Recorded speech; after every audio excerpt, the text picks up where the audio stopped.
నాకు పెట్టమ్మా. అది అది కూడా ఈరోజు ఏర్పాటు చేసుకోండి ఆ పార్టీకి. అది కూడా సరే సరే రండి సార్. కూర్చోండి కూర్చోండి. సరే సరే ఉంటాను. అమ్మా మంచినీళ్ళు తీసుకెళ్ళివరా.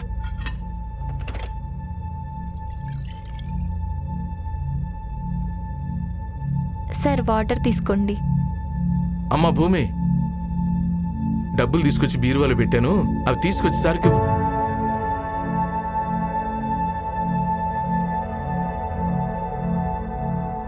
రే ఏం చేస్తున్నావురా? అరవకు. ఏంట్రా ఏం చేస్తున్నావురా అసలు? నాకు అర్జెంట్గా డబ్బులు అవసరం వచ్చింది చెల్లి. రేపు పొద్దున కల్లా వచ్చేసి రాగానే తీసుకొచ్చి పెట్టేస్తాను. నాన్నకు తెలిస్తే తిడతారా? నాన్నకు తెలిసే లోపు తీసుకొచ్చి పెట్టేస్తాను. నువ్వు చెప్పకుండా ఉంటే చాలు. రే వద్దురా. ప్లీజ్ చెల్లి, ప్లీజ్ అర్జెంట్గా అర్థం చేసుకో చెల్లి, ప్లీజ్. అరే అమ్మా భూమి వెళ్ళు. వెళ్తున్నాను నాన్న.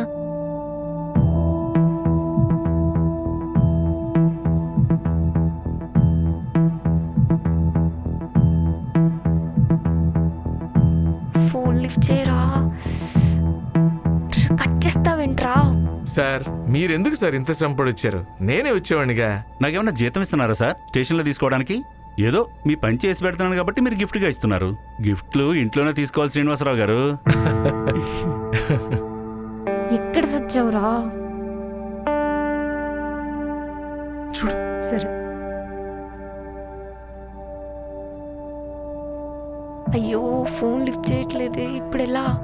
ఏంటి డబ్బులు తీసుకురావడానికి ఎంతసేపు? అమ్మా అన్నయ్య డబ్బులు తీసుకెళ్ళిపోయాడే. అన్నీ తీసుకెళ్ళవింటే? అమ్మా నేను వద్దని చెప్తూనే ఉన్నానమ్మా, కానీ వినకుండా తీసుకెళ్ళిపోయాడు. ఏదో అర్జెంట్ పని ఉంది, రేపు పొద్దున్నే పెట్టేస్తానన్నాడమ్మా. అలా ఎలా తీసుకెళ్తాడే? ఆయనేమో డబ్బుల కోసం వెయిట్ చేస్తున్నాడు. ఇప్పుడు ఎలా?